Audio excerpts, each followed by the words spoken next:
No table saw? Challenge accepted. Truth is, I wasn't sure I could pull it off. But not having a table saw is not really what stops most beginners. And I got a simple little tip that'll help you skip needing a table saw for projects like this.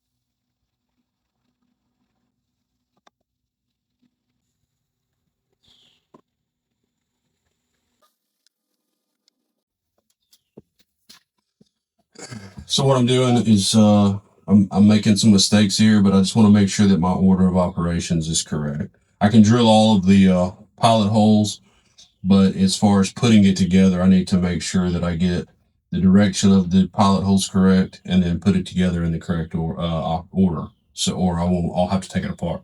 So just spend a little time here and make sure you get that correct.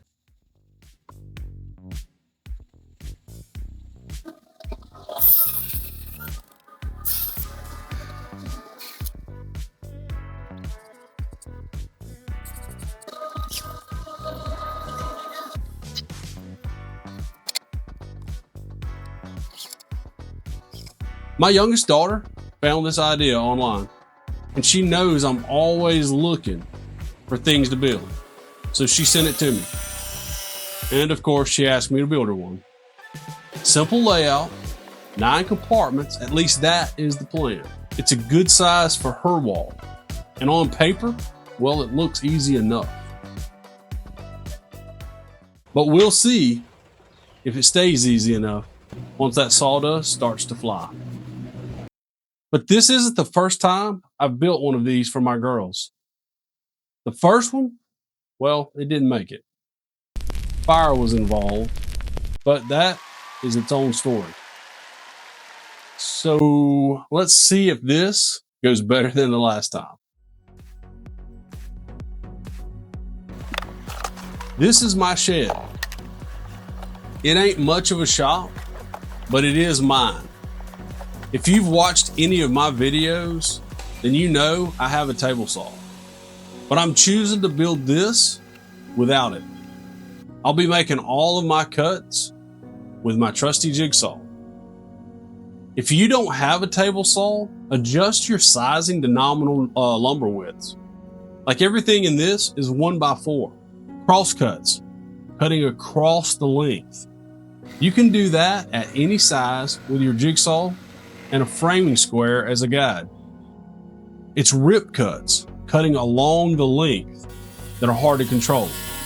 So make your width decisions based on nominal lumber, and you'll only need a jigsaw. Take your time, check your jigsaw square before you cut.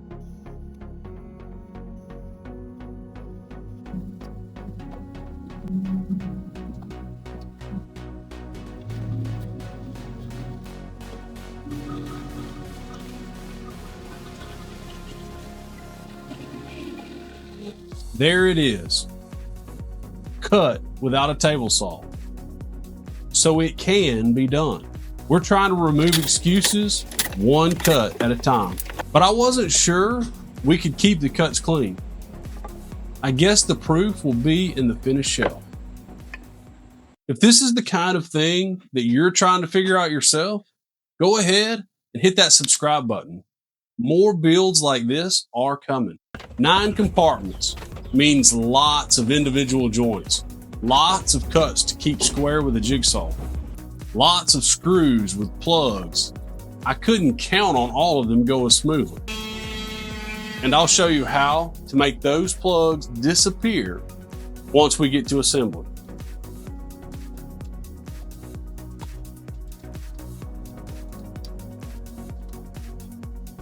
The moment of truth.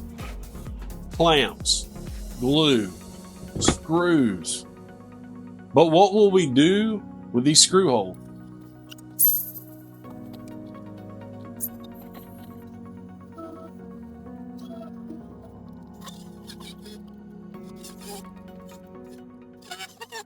These 2 holes. So just a little woodworking honesty here, are slightly off once all the other pieces line up. So I'm going to plug them and just re-drill those 2, and then we'll plug those screw holes once everything lines up. So it happens, but pretty easy fix. Trim these flush, sand them down, and watch them disappear. This is the part where it stops looking like odd chunks of wood. It took me a while to make my girls understand the meaning of something made with my two hands for them. But now they seem to get it, and that makes my heart happy. My oldest daughter asked for one similar to this, and that's the kind of request that sticks with you. Something built to outlast both of us. So okay, did it actually turn out like the picture she sent? Mostly. This is the part you look forward to as a maker. That finish hitting the wood, and all of your hard work getting amplified. One afternoon, no shop.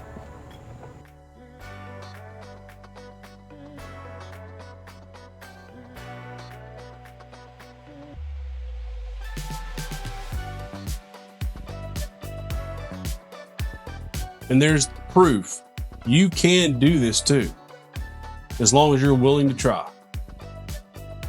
Come build with us. If this made you want to try something new, drop a like. It helps this channel more than you can ever imagine. If you're one of those beginners who's waiting for a bigger shop or more tools, think again. Not sure what we're building next, so drop a comment if there's something that you'd like to see. Until next week, get in the shop and be a maker.